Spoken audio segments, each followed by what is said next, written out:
A Christmas Carol in Prose, being a ghost story of Christmas by Charles Dickens.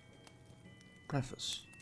I have endeavored in this ghostly little book to raise the ghost of an idea which shall not put my readers out of humor with themselves, with each other, with the season, or with me. May it haunt their houses pleasantly, and no one wish to lay it. Their faithful friend and servant, C.D. December 1843. Stave 1. Marley's Ghost. Marley was dead, to begin with. There's no doubt whatever about that. The register of his burial was signed by the clergyman, the clerk, the undertaker, and the chief mourner. Scrooge signed it, and Scrooge's name was good upon change for anything he chose to put his hand to. Old Marley was as dead as a doornail. Mind, I don't mean to say that I know, of my own knowledge, what there is particularly dead about a doornail. I might have been inclined myself to regard a coffin nail as the deadest piece of ironmongery in the trade. But the wisdom of our ancestors is in the simile, and my unhallowed hand shall not disturb it, or the country's done for. You will therefore permit me to repeat emphatically that Marley was as dead as a doornail. Scrooge knew he was dead? Of course he did. How could it be otherwise? Scrooge and he were partners for I don't know how many years. Scrooge was his sole executor, his sole administrator, his sole assign, his sole residuary legatee, his sole friend and sole mourner. And even Scrooge was not so dreadfully cut up by the sad event, but that he was an excellent man of business on the very day of the funeral, and solemnized it with an undoubted bargain. The mention of Marley's funeral brings me back to the point I started from. There's no doubt that Marley was dead. This must be distinctly understood, or nothing wonderful can come of the story I am going to relate. If we were not perfectly convinced that Hamlet's father died before the play began, there would be nothing more remarkable in his taking a stroll at night, in an easterly wind, upon his own ramparts, than there would be in any other middle-aged gentleman rashly turning out after dark in a breezy spot, say St. Paul's churchyard, for instance, literally to astonish his son's weak mind. Scrooge never painted out Marley's name. There it stood, years afterwards, above the warehouse door, Scrooge and Marley. The firm was known as Scrooge and Marley. Sometimes people new to the business called Scrooge, and sometimes Marley, but he answered to both names. It was all the same to him. Oh, but he was a tight-fisted hand at the grindstone, Scrooge. A squeezing, wrenching, grasping, scraping, clutching, covetous old sinner, hard and sharp as flint, from which no steel had ever struck out generous fire, secret and self-contained, and solitary as an oyster. The cold within him froze his old features, nipped his pointed nose, shriveled his cheek, stiffened his gait, made his eyes red, his thin lips blue, and spoke out shrewdly in his grating voice. A frosty rim was on his head and on his eyebrows and his wiry chin. He carried his own low temperature always about with him. He iced his office in the dog days, and didn't thaw it 1 degree at Christmas. External heat and cold had little influence on Scrooge. No warmth could warm, no wintry weather chill him. No wind that blew was bitterer than he. No falling snow was more intent upon its purpose. No pelting rain less open to entreaty. Foul weather didn't know where to have him. The heaviest rain and snow and hail and sleet could boast of the advantage over him in only one respect. They often came down handsomely, and Scrooge never did. Nobody ever stopped him in the street to say, with gladsome looks, "My dear Scrooge, how are you?" When will you come to see me? No beggars implored him to bestow a trifle. No children asked him what it was o'clock. No man or woman ever once in all his life inquired the way to such and such a place of Scrooge. Even the blind men's dogs appeared to know him, and when they saw him coming, would tug their owners into doorways and up courts, and then would wag their tails as though they said, "No eye at all is better than an evil eye, dark master." But what did Scrooge care? It was the very thing he liked, to edge his way along the crowded paths of life, warning all human sympathy to keep its distance, was what the knowing ones call nuts to Scrooge. Once upon a time, of all the good days in the year, on Christmas Eve, old Scrooge sat busy in his counting-house. It was cold, bleak, biting weather, foggy withal, and he could hear the people in the court outside go wheezing up and down, beating their hands upon their breasts, and stamping their feet upon the pavement stones to warm them. The city clocks had only just gone 3, but it was quite dark already. It had not been light all day, and candles were flaring in the windows of the neighboring offices like ruddy smears upon the palpable brown air. The fog came pouring in at every chink and keyhole, and was so dense without that although the court was of the narrowest, the houses opposite were mere phantoms. To see the dingy cloud come drooping down, obscuring everything, one might have thought that nature lived hard by and was brewing on a large scale. The door of Scrooge's counting-house was open that he might keep his eye upon his clerk, who, in a dismal little cell beyond, a sort of tank, was copying letters. Scrooge had a very small fire, but the clerk's fire was so very much smaller that it looked like one coal. But he couldn't replenish it, for Scrooge kept a coal box in his own room, and so surely as the clerk came in with the shovel, the master predicted that it would be necessary for them to part. Wherefore the clerk put on his white comforter and tried to warm himself at the candle, in which effort, not being a man of a strong imagination, he failed. "A Merry Christmas, Uncle! God save you!" cried a cheerful voice. It was the voice of Scrooge's nephew, who came upon him so quickly that this was the first intimation he had of his approach. "Bah!" said Scrooge. "Humbug!" He had so heated himself with rapid walking in the fog and frost, this nephew of Scrooge's, that he was all in a glow. His face was ruddy and handsome, his eyes sparkled, and his breath smoked again. "Christmas a humbug, Uncle?" said Scrooge's nephew. "You don't mean that, I am sure." "I do," said Scrooge. "Merry Christmas. What right have you to be merry? What reason have you to be merry? You're poor enough." "Come then," returned the nephew gaily. "What right have you to be dismal? What reason have you to be morose? You're rich enough." Scrooge, having no better answer ready on the spur of the moment, said, "Bah!" again, and followed it with humbug. "Don't be cross, Uncle," said the nephew. "What else can I be?" returned the uncle, "when I live in such a world of fools as this Merry Christmas? Out upon Merry Christmas! What's Christmas time to you but a time for paying bills without money, a time for finding yourself a year older but not an hour richer, a time for balancing your books and having every item in 'em through a round dozen of months presented dead against you?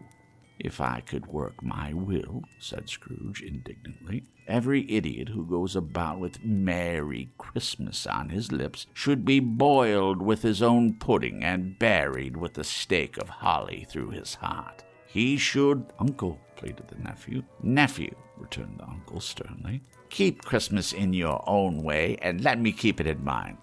"Keep it?" repeated Scrooge's nephew. "But you don't keep it." "Let me leave it alone, then," said Scrooge. "Much good may it do you. Much good has it ever done you." "There are many things from which I might have derived good, by which I have not profited, I dare say," returned the nephew. "Christmas among the rest. But I am sure I have always thought of Christmas time, when it has come round, apart from the veneration due to its sacred name and origin, if anything belonging to it can be apart from that, as a good time, a kind, forgiving, charitable, pleasant time, the only time I know of, in the long calendar of the year, when men and women seemed by one consent to open their shut-up hearts freely, and to think of people below them as if they really were fellow passengers to the grave, and not another race of creatures bound on other journeys. And therefore, uncle, though it has never put a scrap of gold or silver in my pocket, I believe that it has done me good, and will do me good, and I say, God bless it." The clerk in the tank involuntarily applauded. Becoming immediately sensible to the impropriety, he poked the fire and extinguished the last frail spark forever. "Let me hear another sound from you," said Scrooge, "and you'll keep your Christmas by losing your situation. You're quite a powerful speaker, sir," he added, turning to his nephew. "I wonder you don't go into Parliament." "Don't be angry, uncle. Come, dine with us tomorrow." Scrooge said that he would see him. Yes, indeed he did. He went the whole length of the expression, and said that he would see him in that extremity first. "But why?" cried Scrooge's nephew. "Why?" "Why did you get married?" said Scrooge. "Because I fell in love." "Because you fell in love," growled Scrooge. As if that were the only one thing in the world more ridiculous than a Merry Christmas. "Good afternoon." "Nay, uncle, but you never came to see me before that happened. Why give it as a reason for not coming now?" "Good afternoon," said Scrooge. "I want nothing from you. I ask nothing of you. Why can't we be friends?" "Good afternoon," said Scrooge. "I am sorry, with all my heart, to find you so resolute. We have never had any quarrel, to which I have been a party, but I have made the trial in homage to Christmas, and I'll keep my Christmas humor to the last. So, a Merry Christmas, uncle." "Good afternoon," said Scrooge. "And a Happy New Year." "Good afternoon," said Scrooge. His nephew left the room without an angry word, notwithstanding. He stopped at the outer door to bestow the greetings of the season on the clerk, who, cold as he was warmer than Scrooge, for he returned them cordially. "There's another fellow," muttered Scrooge, who overheard him. "My clerk, with 15 shillings a week and a wife and family, talking about a Merry Christmas. I'll retire to Bedlam." This lunatic, in letting Scrooge's nephew out, had let 2 other people in. They were portly gentlemen, pleasant to behold, and now stood, with their hats off, in Scrooge's office. They had books and papers in their hands, and bowed to him. "Scrooge and Marley's, I believe," said one of the gentlemen, referring to his list. "Have I the pleasure of addressing Mr. Scrooge or Mr. Marley?" "Mr. Marley has been dead these 7 years," Scrooge replied. "He died 7 years ago this very night." "We have no doubt his liberality is well represented by his surviving partner," said the gentleman, presenting his credentials. It certainly was, for they had been 2 kindred spirits. At the ominous word, liberality, Scrooge frowned and shook his head and handed the credentials back. "At this festive season of the year, Mr. Scrooge," said the gentleman, taking up a pen, "it is more than usually desirable that we should make some slight provision for the poor and destitute, who suffer greatly at the present time. Many thousands are in want of common necessaries. Hundreds of thousands are in want of common comforts, sir." "Are there no prisons?" asked Scrooge.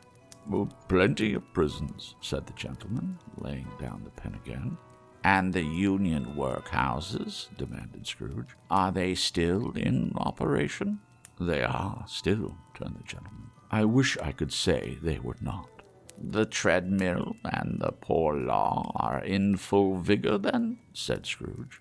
Both very busy, sir. Oh, I was afraid from what you said at first that something had occurred to stop them in their usual course, said Scrooge. I'm very glad to hear it. Under the impression that they scarcely furnish Christian cheer of mind or body to the multitude, returned the gentleman. A few of us are endeavoring to raise a fund to buy the poor some meat and drink and means of warmth. We choose this time because it is a time of all others when want is keenly felt and abundance rejoices. What shall I put you down for? Nothing, Scrooge replied. Oh, you wish to be anonymous. I wish to be left alone, said Scrooge. Since you asked me what I wish, gentlemen, that is my answer. I don't make merry myself at Christmas, and I can't afford to make idle people merry. I help to support the establishments I have mentioned. They cost enough, and those who are badly off must go there.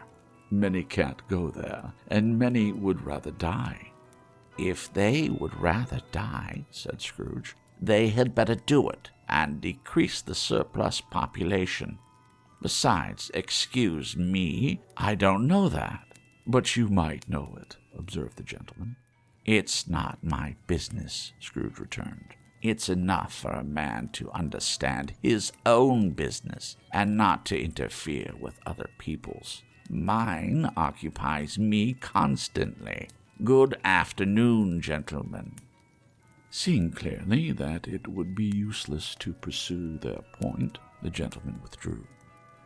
Scrooge resumed his labors with an improved opinion of himself and in a more facetious temper than was usual with him. Meanwhile, the fog and darkness thickened, so that people ran about with flaring links, proffering their services to go before horses in carriages and conduct them on their way. The ancient tower of the church, whose gruff old bell was always peeping slyly down at Scrooge out of a Gothic window in the wall, became invisible and struck the hours and quarters in the clouds, with tremulous vibrations afterwards, as if its teeth were chattering in its frozen head up there. The cold became intense. In the main street, at the corner of the court, some laborers were repairing the gas pipes and had lighted a great fire in a brazier round which a party of ragged men and boys were gathered, warming their hands and winking their eyes before the blaze in rapture. The water plug being left in solitude, its overflowings sullenly congealed and turned to misanthropic ice. The brightness of the shops were holly sprigs, and berries crackled in the lamp heat of the windows, made pale faces ruddy as they passed. Poulterers' and grocers' trades became a splendid joke, a glorious pageant, with which it was next to impossible to believe that such dull principles as bargain and sale had anything to do. The Lord Mayor, in the stronghold of the mighty mansion house, gave orders to his 50 cooks and butlers to keep Christmas as a Lord Mayor's household should, and even the little tailor, whom he had fined 5 shillings on previous Monday for being drunk and bloodthirsty in the streets, stood up to morrow's pudding in his garret, while his lean wife and the baby sallied out to buy the beef. Foggier yet and colder, piercing, searching, biting cold. If the good Saint Dunstan had but nipped the evil spirit's nose with a touch of such weather as that, instead of using his familiar weapons, then indeed he would have roared to lusty purpose.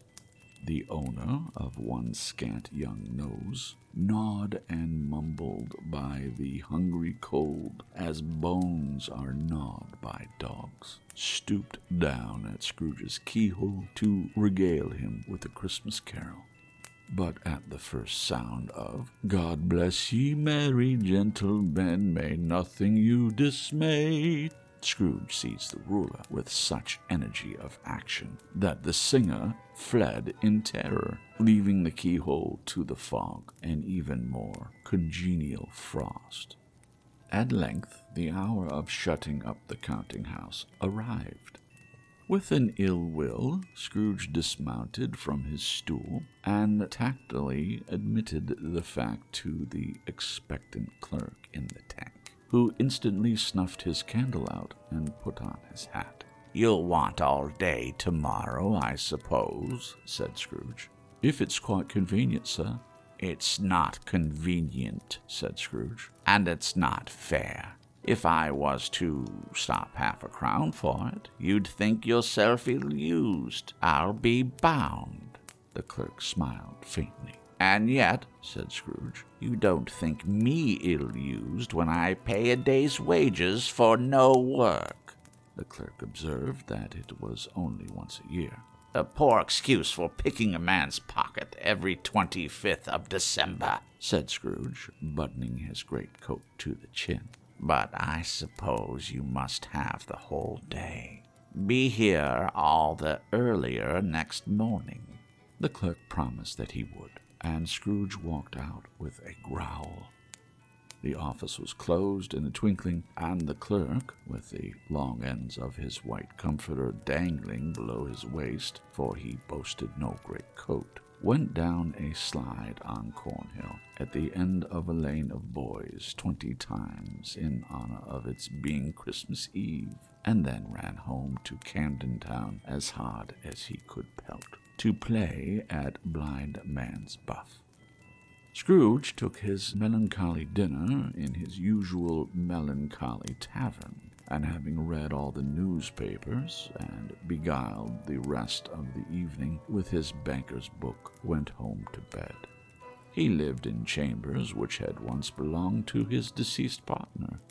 They were a gloomy suite of rooms in a lowering pile of building up a yard, where it had so little business to be that one could scarcely help fancying it must have run there when it was a young house, playing at hide-and-seek with other houses, and forgotten the way out again. It was old enough now, and dreary enough, for nobody lived in it but Scrooge, the other rooms being all let out as offices. The yard was so dark that even Scrooge, who knew its every stone, was fain to grope with his hands. The fog and frost so hung about the black old gateway of the house that it seemed as if the genius of the weather sat in mournful meditation on the threshold. Now, it is a fact that there was nothing at all particular about the knocker on the door, except that it was very large. It is also a fact that Scrooge had seen it night and morning during his whole residence in that place. Also that Scrooge had as little of what is called fancy about him as any man in the city of London, even including, which is a bold word, the corporation, alderman, and livery. Let it also be borne in mind that Scrooge had not bestowed one thought on Marley since his last mention of his 7 years dead partner that afternoon. And then let any man explain to me, if he can, how it happened that Scrooge, having his key in the lock of the door, saw in the knocker, without its undergoing any intermediate process of change, not a knocker, but Marley's face. Marley's face. It was not an impenetrable shadow as the other objects in the yard were, but had a dismal light about it, like a bad lobster in a dock cellar. It was not angry or ferocious but looked at Scrooge as Marley used to look, with ghostly spectacles turned up on its ghostly forehead. The hair was curiously stirred, as if by breath or hot air, and though the eyes were wide open, they were perfectly motionless. That, and its livid color, made it horrible, but its horror seemed to be in spite of the face and beyond its control, rather than a part of its own expression. As Scrooge looked fixedly at this phenomenon, it was a knocker again. To say that he was not startled, or that his blood was not conscious of a terrible sensation to which it had been a stranger from infancy, would be untrue. But he put his hand upon the key he had relinquished, turned it sturdily, walked in, and lighted his candle. He did pause with a moment's irresolution before he shut the door, and he did look cautiously behind it first, as if he half expected to be terrified with the sight of Marley's pigtail sticking out into the hall. But there was nothing on the back door, except the screws and nuts that held the knocker on. So he said, "Pooh-pooh," and closed it with a bang. The sound resounded through the house like thunder. Every room above and every cask in the wine merchant's cellars below appeared to have a separate peal of echoes of its own. Scrooge was not a man to be frightened by echoes. He fastened the door and walked across the hall and up the stairs, slowly too, trimming his candle as he went. You may talk vaguely about driving a coach and six up a good old flight of stairs, or through a bad young Act of Parliament, but I mean to say you might have got a hearse up that staircase, and taken it broadways, with the splinter bar toward the wall and the door towards the balustrades, and done it easy. There was plenty of width for that, and room to spare, which is perhaps the reason why Scrooge thought he saw a locomotive hearse going on before him in the gloom. Half a dozen gas lamps out of the street wouldn't have lighted the entry too well, so you may suppose that it was pretty dark with Scrooge's dip. Up Scrooge went, not caring a button for that. Darkness is cheap, and Scrooge liked it. But before he shut his heavy door, he walked through his rooms to see that all was right. He had just enough recollection of the face to desire to do that. Sitting room, bedroom, lumber room, all as they should be. Nobody under the table, nobody under the sofa. A small fire in the grate, spoon and basin ready, and the little saucepan of gruel, Scrooge had a cold in his head, upon the hob.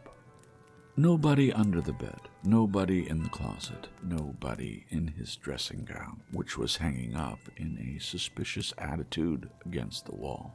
Lumber room as usual.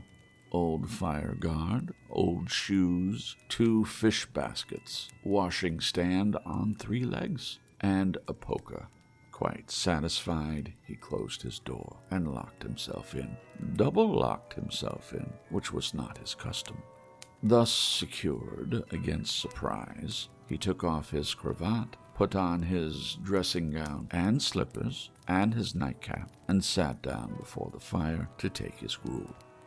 It was a very low fire indeed, nothing on such a bitter night. He was obliged to sit close to it and brood over it before he could extract the least sensation of warmth from such a handful of fuel. The fireplace was an old one, built by some Dutch merchant long ago, and paved all around with quaint Dutch tiles, designed to illustrate the scriptures.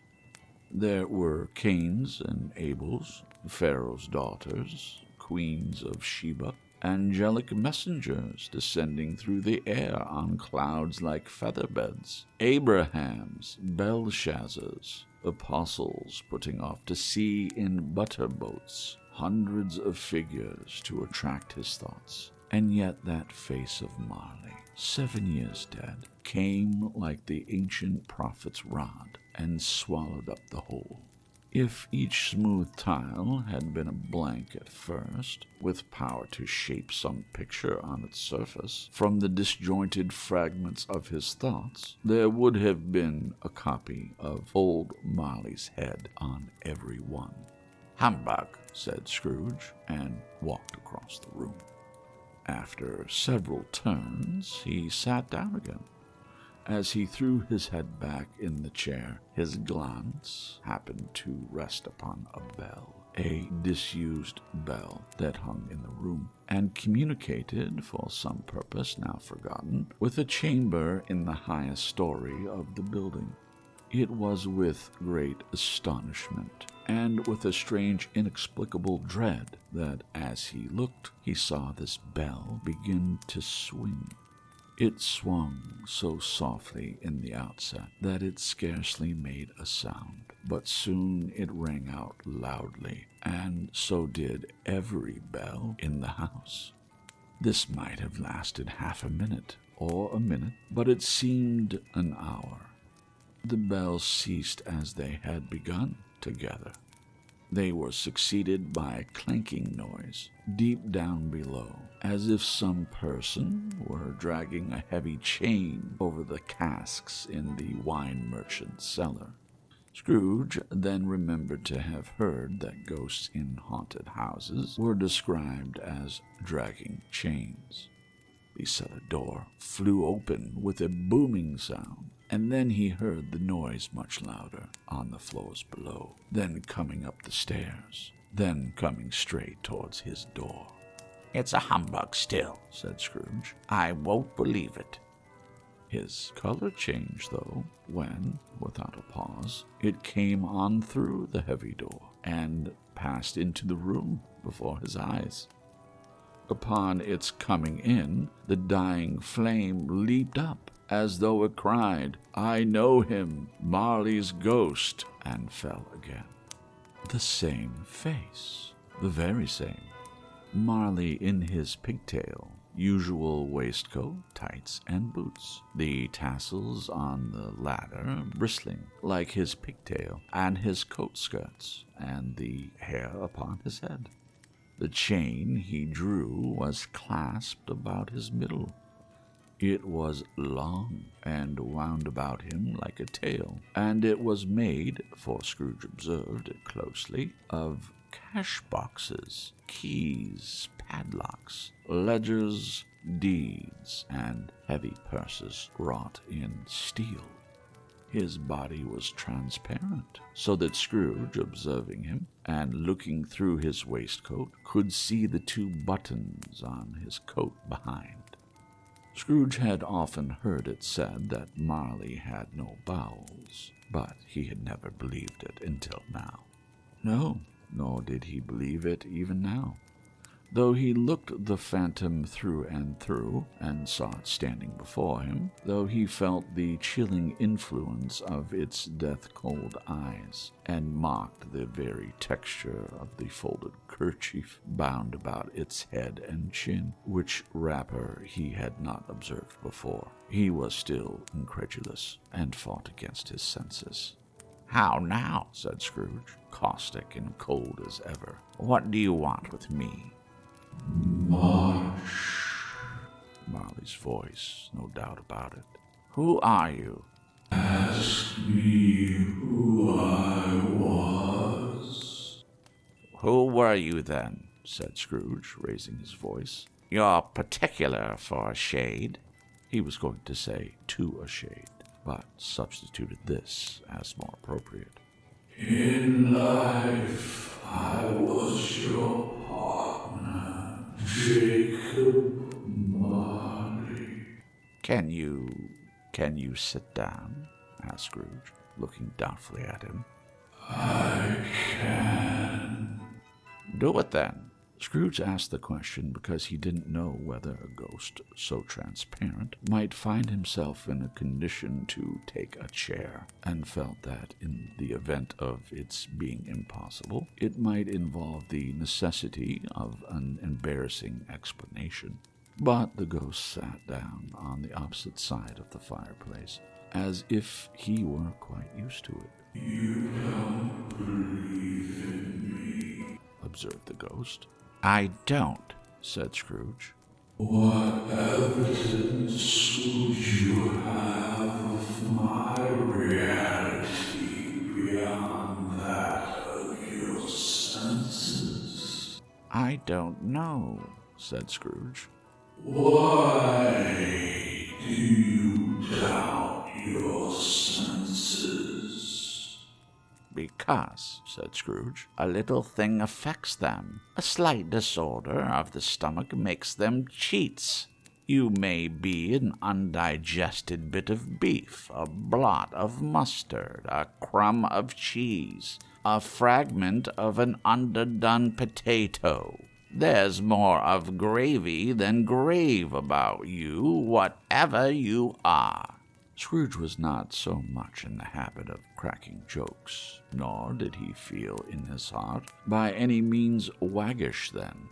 The truth is that he tried to be smart as a means of distracting his own attention and keeping down his terror, for the spectre's voice disturbed the very marrow in his bones. To sit staring at those fixed glazed eyes in silence for a moment would play, Scrooge felt, the very deuce with him. There was something very awful, too, in the spectre's being provided with an infernal atmosphere of its own. Scrooge could not feel it himself, but this was clearly the case. For though the ghost sat perfectly motionless, its hair and skirts and tassels were still agitated as by the hot vapor from an oven. "You see this toothpick?" said Scrooge, returning quickly to the charge, for the reason just assigned, and wishing, though it were only for a second, to divert the vision's stony gaze from himself.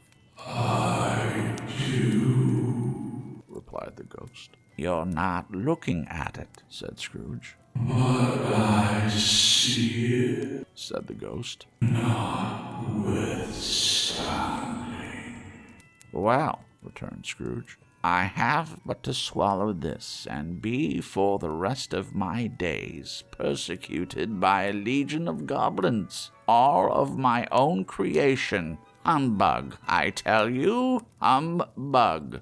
At this the spirit raised a frightful cry, and shook its chain with such a dismal and appalling noise that Scrooge held on tight to his chair to save himself from falling in a swoon. But how much greater was his horror when the phantom, taking off the bandage round its head, as if it were too warm to wear indoors, its lower jaw dropped down upon its breast. Scrooge fell upon his knees and clasped his hands before his face. "Mercy," he said, "dreadful apparition, why do you trouble me?" "Man of worldly mind," replied the ghost, "do you believe in me or not?" "I do," said Scrooge. "I must. But why do spirits walk the earth, and why do they come to me?" "It is required of every man," the ghost returned, "that the spirit within should walk abroad among his fellow men and travel far and wide. And if that spirit goes not forth in life, it is condemned to do so after death. It is doomed to wander through the world. Oh, woe is me, and witness what it cannot share, but might have shared on earth and turned to happiness." Again the spectre raised a cry, and shook its chain, and wrung its shadowy hands. "You are fettered," said Scrooge, trembling. "Tell me why." "I wear the chain I forged in life," replied the ghost. "I made it link by link, and yard by yard. I girded it on of my own free will, and of my own free will I wore it. Is its pattern strange to you?" Scrooge trembled more and more. "Oh, would you know?" pursued the ghost. "The weight and length of its strong coil you bear yourself.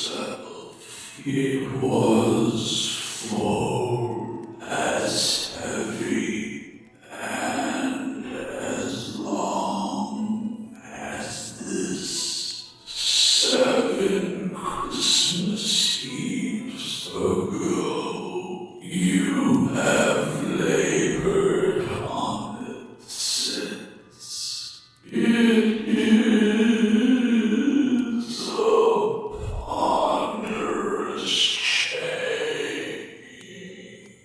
Scrooge glanced about him on the floor, in the expectation of finding himself surrounded by some 50 or 60 fathoms of iron cable, but he could see nothing.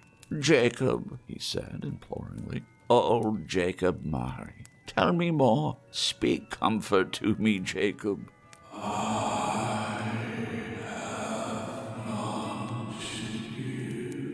The ghost replied. "It comes from other regions, Ebenezer Scrooge, and is conveyed by other ministers to other kinds of men.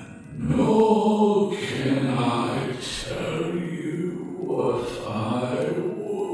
A very little more is all permitted to me. I cannot rest. I cannot stay. I cannot linger anywhere. My spirit never walked beyond our counting house. Mark me. In life, my spirit never roved beyond the narrow limits of our money changing home, and weary journeys lie before me."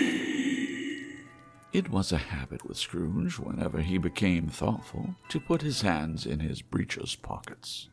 Pondering on what the ghost had said, he did so now, but without lifting up his eyes or getting off his knees. "You must have been very slow about it, Jacob," Scrooge observed, in a businesslike manner, though with humility and deference. "Slow,"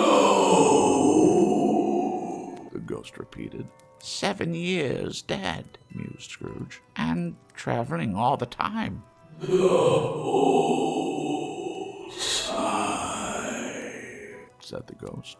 No rest, no peace, incessant torture of remorse." "You travel fast," said Scrooge. "On the wings of the wind," replied the ghost. "You might have got over a great quantity of ground in 7 years," said Scrooge. The ghost, on hearing this, set up another cry, and clanked its chain so hideously in the dead silence of the night that the ward would have been justified in indicting it for a nuisance. Oh, captive bound and double iron, cried the phantom. not to know that ages of incessant labor by immortal creatures for this earth must pass into eternity before the good of which it is susceptible is all developed, not to know any Christian spirit working kindly in its little sphere,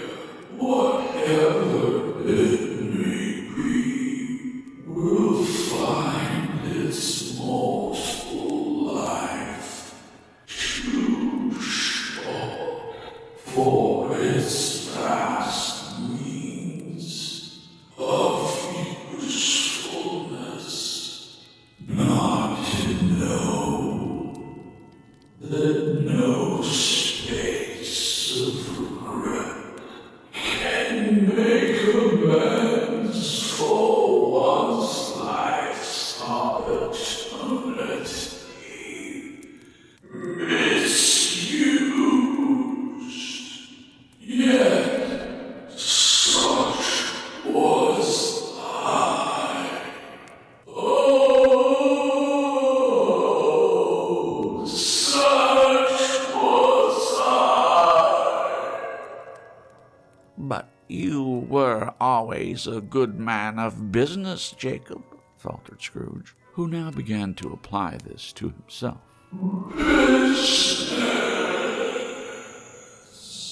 Cried the ghost, wringing its hands again. Mankind was my business. The common welfare was my business. Charity, mercy, forbearance, and benevolence were all my business. The dealings of my trade were but a drop of water in the comprehensive ocean of my business. It held up its chain at arm's length, as if that were the cause of all its unavailing grief, and flung it heavily upon the ground again. This time of the rolling year, The spectre said. I suffer most. Why did I walk through crowds of fellow beings with my eyes turned out and never raise them to that blessed star which led the wise men to a poor abode? Were there no poor homes to which its light would have conducted me? Scrooge was very much dismayed to hear the spectre going on at this rate, and began to quake exceedingly. Hear me, Cried the ghost. my time is nearly gone. I will, said Scrooge. "But don't be hard upon me. Don't be flowery, Jacob. Pray." How it is that I appear before you in a shape that you can see. I may not tell. I have sat invisible beside you many and many a day. It was not an agreeable idea. Scrooge shivered and wiped the perspiration from his brow. That is no light part of my penance, pursued the ghost. I am here tonight to warn you that you have yet a chance and hope of escaping my fate. A chance and hope of my procuring Ebenezer. "You were always a good friend to me," said Scrooge. "Thank ye." You will be haunted resumed the ghost. by 3 spirits. Scrooge's countenance fell almost as low as the ghost had done. "Is that the chance and hope you mentioned, Jacob?" he demanded, in a faltering voice. It is. I think I'd rather not," said Scrooge. Without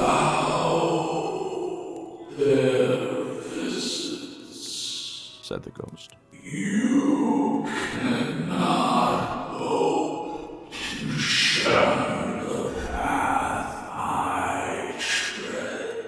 Expect the first tomorrow. When the bell tolls 1. "Couldn't I take them all at once and have it over, Jacob?" hinted Scrooge. Expect the second on the next night, at the same hour. The third upon the next night, when the last stroke of 12 has ceased to vibrate. Look to see me no more, and look that for your own sake you remember what has passed between us. When it had said these words, the spectre took its wrapper from the table and bound it round its head, as before. Scrooge knew this by the smart sound its teeth made when the jaws were brought together by the bandage. He ventured to raise his eyes again and found his supernatural visitor confronting him in an erect attitude, with its chain wound over and about his arm. The apparition walked backwards from him, and at every step it took, the window raised itself a little, so that when the spectre reached it, it was wide open. It beckoned Scrooge to approach, which he did. When they were within 2 paces of each other, Marley's ghost held up its hand, warning him to come no nearer. Scrooge stopped, not so much in obedience as in surprise and fear, for on the raising of the hand he became sensible of confused noises in the air, incoherent sounds of lamentation and regret, wailings inexpressibly sorrowful and self-accusatory. The spectre, after listening for a moment, joined in the mournful dirge and floated out upon the bleak, dark night. Scrooge followed to the window, desperate in his curiosity. He looked out. The air was filled with phantoms, wandering hither and thither in restless haste, and moaning as they went. Every one of them wore chains like Marley's ghost. Some few, they might be guilty governments, were linked together. None were free. Many had been personally known to Scrooge in their lives. He had been quite familiar with one old ghost in a white waistcoat with a monstrous iron safe attached to its ankle, who cried piteously at being unable to assist a wretched woman with an infant whom it saw below upon a doorstep. The misery with them all was, clearly, that they sought to interfere for good in human matters, and had lost the power forever. Whether these creatures faded into mist or mist enshrouded them, he could not tell. But they and their spirit voices faded together, and the night became as it had been when he walked home. Scrooge closed the window and examined the door by which the ghost had entered. It was double locked, as he had locked it with his own hands, and the bolts were undisturbed. He tried to say humbug, but stopped at the very syllable. And being from the emotion he had undergone, or the fatigues of the day, or his glimpse of the invisible world, or the dull conversation of the ghost, or the lateness of the hour, much in need of repose, went straight to bed without undressing, and fell asleep upon the instant.